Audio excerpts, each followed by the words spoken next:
Hello everyone, I'm Bob Dalgarno, whisky maker for the Glenturret, and I'd like to wish you a warm Glenturret welcome from us here at the Glen Eagles Hotel. We're here to speak about the Peat Smoked 10-year-old.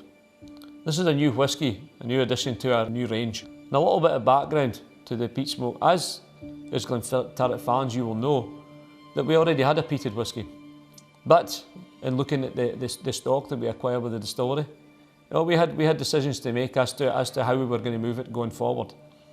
And I did a little bit of background into how we handle the malted barley, and found actually that we smoke it, and the smoke comes from peat.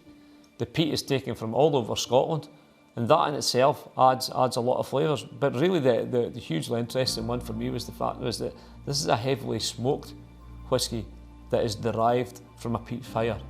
And so I'm going to stay away from it. Some of you may well say, Bob, it's still a peated whisky, and I'm quite happy to chat about it, as we should. It's a conversation piece. But at the same time, there's that smokiness coming through. And when we come to the nose, I'm hoping you're going to find it. But let's look at the colour. All the whiskies in the range are natural colour. And I like to think that on my travels, and I visited one or two peat bogs in my quieter days, that we're getting some of that oiliness, that yellow hues that you see coming from peat. Very, very, very, very natural. Great if you hold it up to light or even to the sunshine, you see it reflected. It's almost dancing in the glass. Now this is 50% alcohol by volume, non-chill filtered. And very much the reason for that is I quite simply want the whisky to speak. I want to show you big flavours. I want you to show you what Glenturret is about in a new range.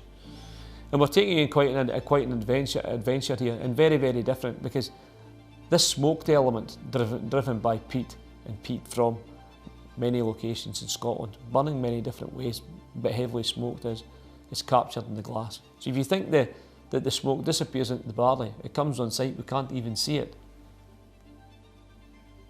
But there it is. When we put our nose to the glass, take our time. What do we get? Lots and lots of smoke. It's almost like a big hug. It's enveloping. It wraps its arms around it.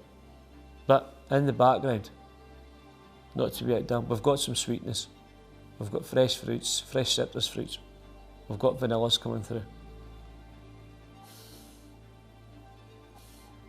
There's a little bit of wood coming through. And the ones we haven't spoken about here, as much as this is driven by that peated smoke, we also have some sherry casks in here,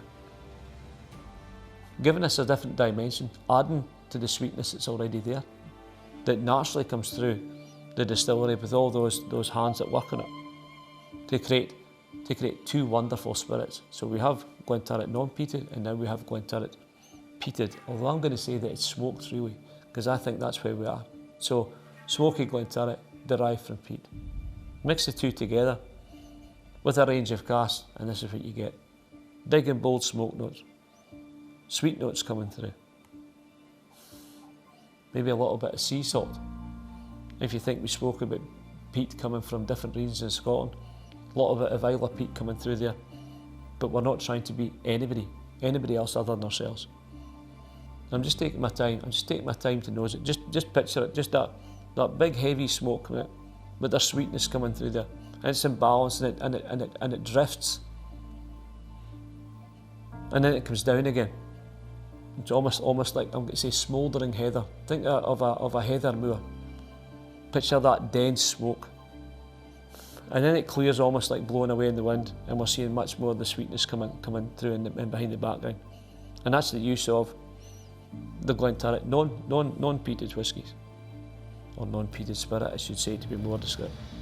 And sherry casks adding big bold sweetness, but not outdoing the smokiness. On the palate,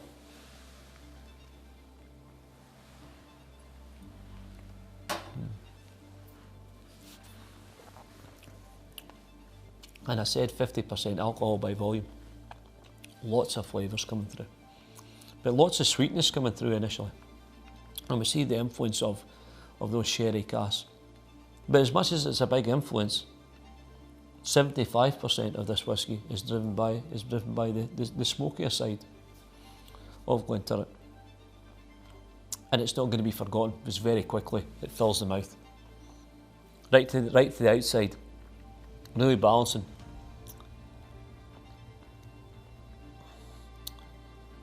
And it states itself, but it doesn't overstate itself. And as it drifts away, there are some menthol notes come into the background, almost like cleansing the palate.